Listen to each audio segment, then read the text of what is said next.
Hi, beautiful kin. This is the Eclipse Star Witch astrology update, and it brings me great delight to be able to share this with you today, pulling the Moroccan rose resin through your auric field, through your energy field, wherever you are on this beautiful Nanjina, Mama Earth. So this eclipse portal that we are experiencing on the 1st of May in the Southern Hemisphere, you'll need to adjust it for your local time zone. This is revolutionary love. This is a potent eclipse portal that brings in so many of the Venusian themes. The North Node is in Taurus, the South Node is in Scorpio. So we have a partial solar eclipse, 10 degrees Taurus, on the 1st of May, which is in Australian Eastern Standard Time, 6:27 a.m. on the Sunday. And then 2 weeks later, we have a very potent lunar eclipse on the 16th of May, 2022, 2:13 p.m. on the Monday, day of the moon. 2:13 p.m, as I said, Australian Eastern Standard Time. And that lunar eclipse will be 26 degrees Scorpio. So we have a profound eclipse portal of a solar eclipse that is 10 degrees Taurus, but it is also conjunct Uranus, the revolutionary agent of change in Taurus, and Venus governs love. So we have revolutionary love. We have the true capacity of ecstatic consciousness coming to our magical fingertips. A solar eclipse always happens on the dark moon. 2 weeks later, the lunar eclipse in Scorpio, late degrees Scorpio, happens on the full moon. Eclipses are potent portals and activations in the timeline of past, present, and future. This is where everything is sped up magically, and it allows everything to vibrate, and it is a pure magical portal of time traveling.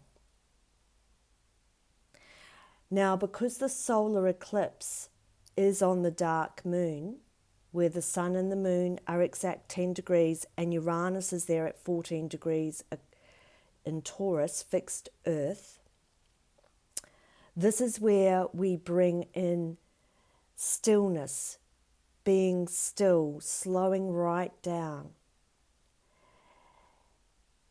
Initiation always follows a collective death.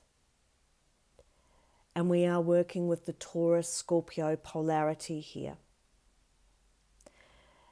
With Uranus, the great revolutionary agent of change and awakening consciousness, thrown into this recipe, it can be very electrifying and destabilising.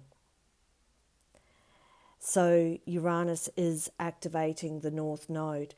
Now remember, the North Node is the karmic key destiny of where we are heading to. We are ultimately integrating the lessons of the past, the dragon's tail, the South Node, and Scorpio. This is the vibrational frequency and the elevation of transpersonal consciousness to integrate the shadow aspects of the South Node and Scorpio, embodying them in true ecstatic consciousness to move forward and claim our birthrights of the North Node, the dragon's head, our karmic key destiny point in Taurus, which is governed by Venus. Now, Venus governs magnetism. being seen?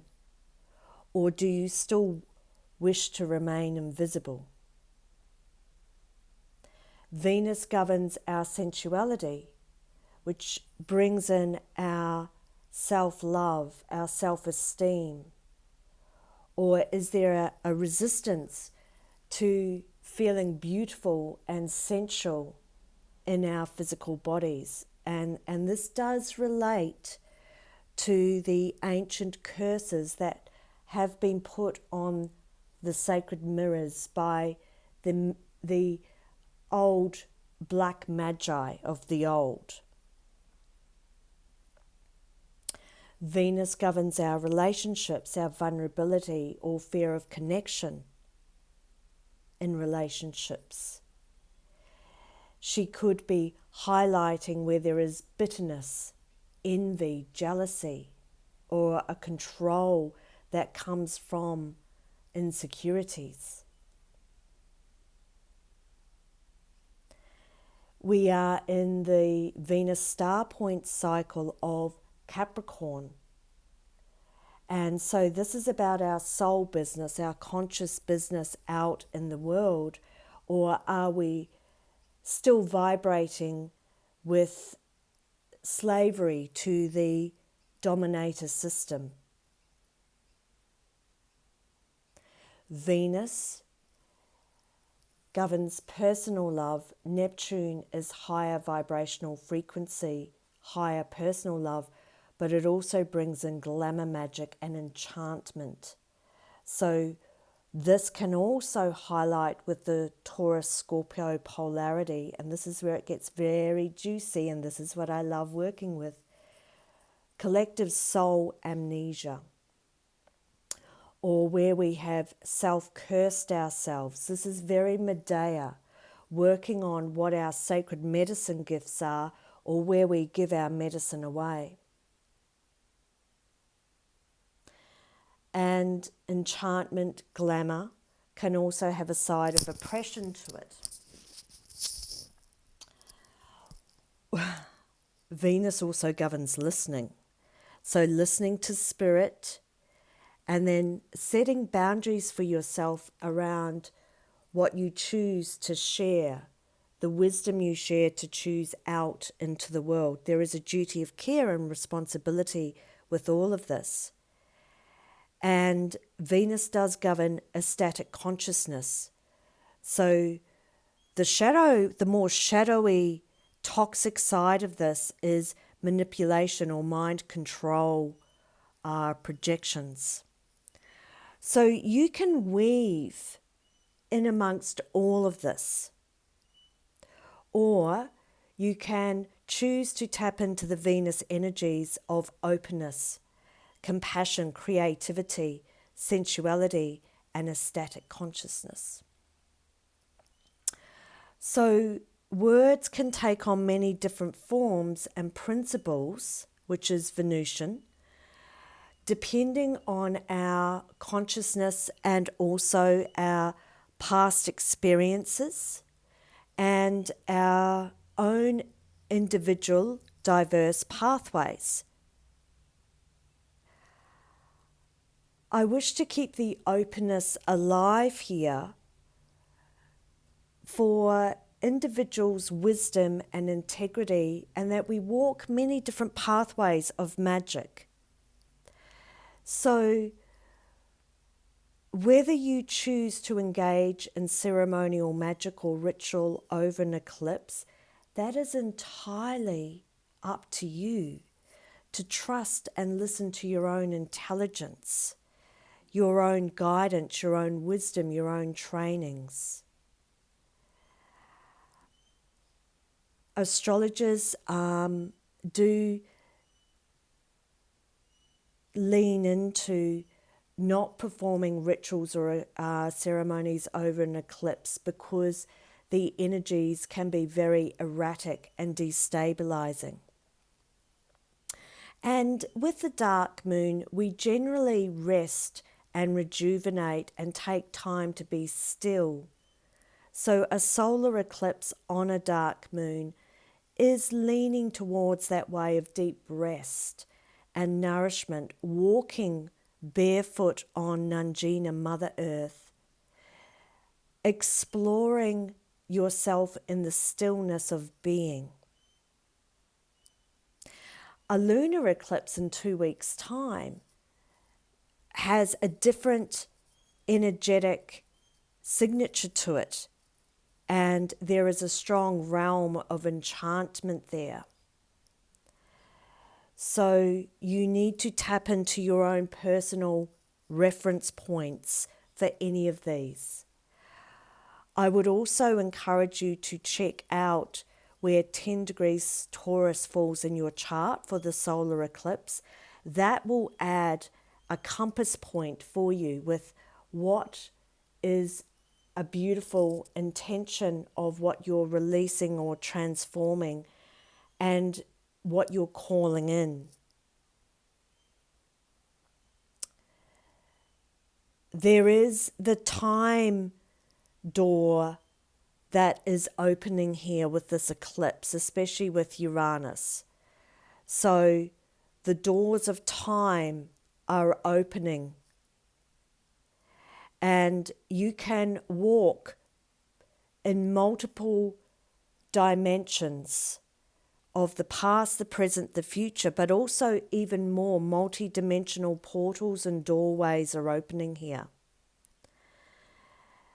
Taurus is fixed earth, and what gives me the utmost joy, the juju of joy and celebration, is that this particular eclipse is falling right on May days. And also, I do walk the witch's path. I know that all of us are witches somehow, some way. There's many different diverse expressions, but I am, it lives in my bones, and I celebrate the witch's year. And I know this deeply embodied within me. So when I talk about the cross-quarter festivals and celebrations, for us we're celebrating Samhain in the Southern Hemisphere, which is very scorpionic, plutonic. And for those of you beautiful creatures in the Northern Hemisphere, you're celebrating Beltaine, which is Taurean, Venusian. And this is one of the most orgasmic celebrations of the witch's year.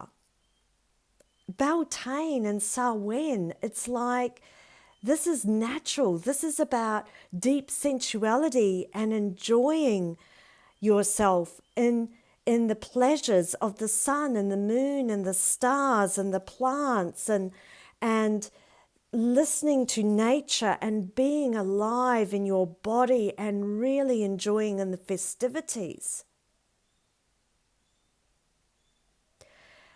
Jumping over the fire. Releasing the old, calling in the new. Oh, we're not going to stop that amazing ritual and celebration. It's like this is our birthright. This is our birthright to the Venusian codes and Nangina, Mother Earth, and the joyful celebration of being a witch.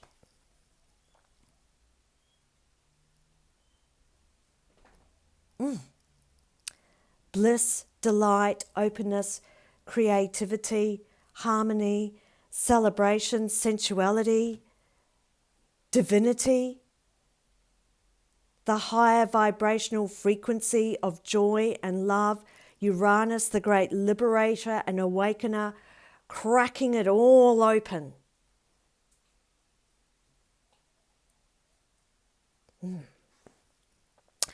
And of course, we are all part of this beautiful planet Earth. So we are feeling the transmutation of the North and the South. And whilst there are incredible Beltaine celebrations going on in the North, we are also celebrating Samhain in the South. So initiation always follows a collective death. And we are in the eclipse sandwich. So it is entirely up to you if you're about to embark on an epic quest or if you are going to rest and retreat.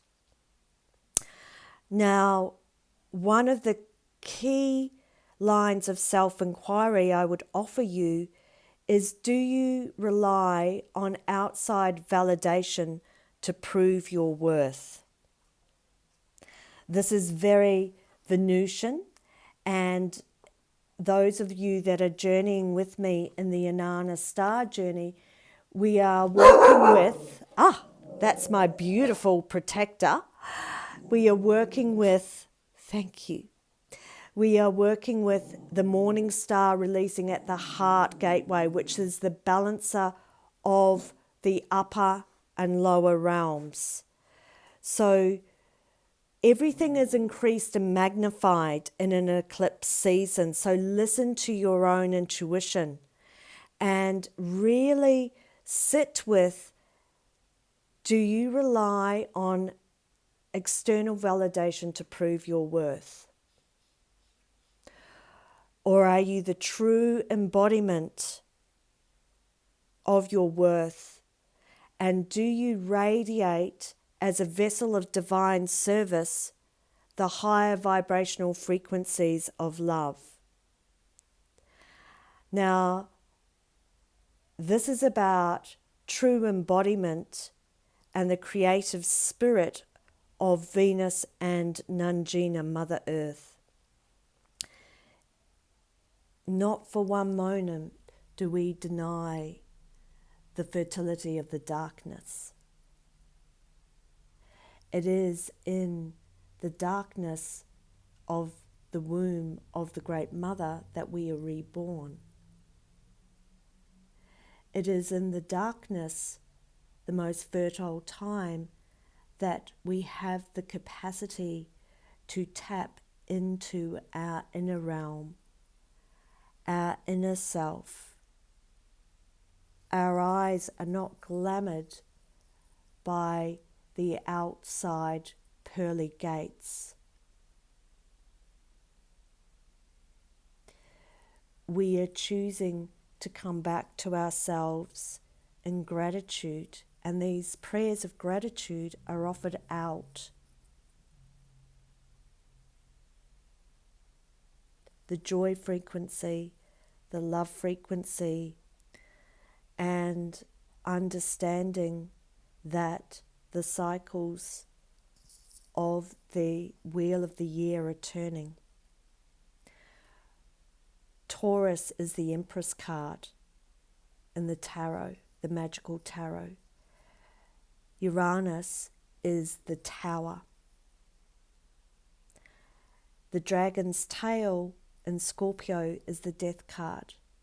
There is incredible fertility and fecundity here. Strengthen yourself. Strengthen your self-worth, your love, your magnificence, your ecstatic consciousness.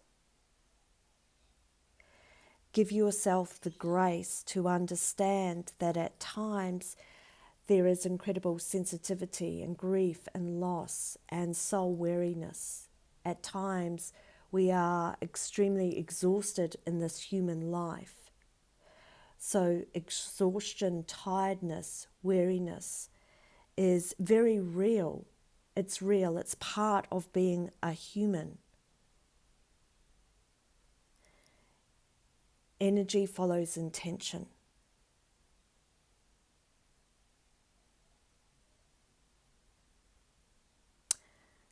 And there's deep vulnerability with the scorpionic signature as well. There's a rawness and an edge, and we will be exploring this more over the next fortnight when I bring this through. I'm going to be sharing much about the witch's year, tied in with our celestial alignments, the celestial bodies.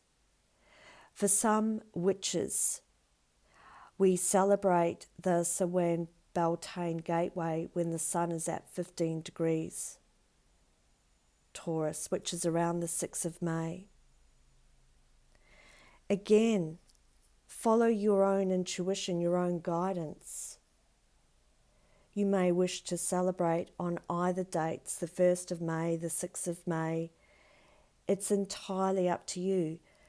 For many years, I celebrated the harvest festivals of the cross quarter, the Lammas and Imbolc, when light returned, but also the harvest festivals by what was happening out in my garden, when the harvest actually happened. So there is a whole series around the witch's year, the equinoxes, the solstices, the cross-quarter days that I will be touching on for you. And the cross-quarter days and rituals and celebrations are going right back to my European ancestry, the Celtic ancestry. So this is our natural birthright. And there is a breadth of understanding here and resonance in my bones, and it will awaken. You'll remember this. And then it is about crafting and creating this revolutionary focus of love into your own magical ritual ceremonies. All of life is a ritual. Everything we do in life, how we move through life, is a ritual. So enjoy the Taurian solar eclipse. Celebrate yourself in the most deeply nurturing, nourishing way. What is it that brings you absolute joy, the juju of joy? What is it that makes you feel so divinely looked after and nurtured and sensual? Embrace these higher vibrational frequencies of love.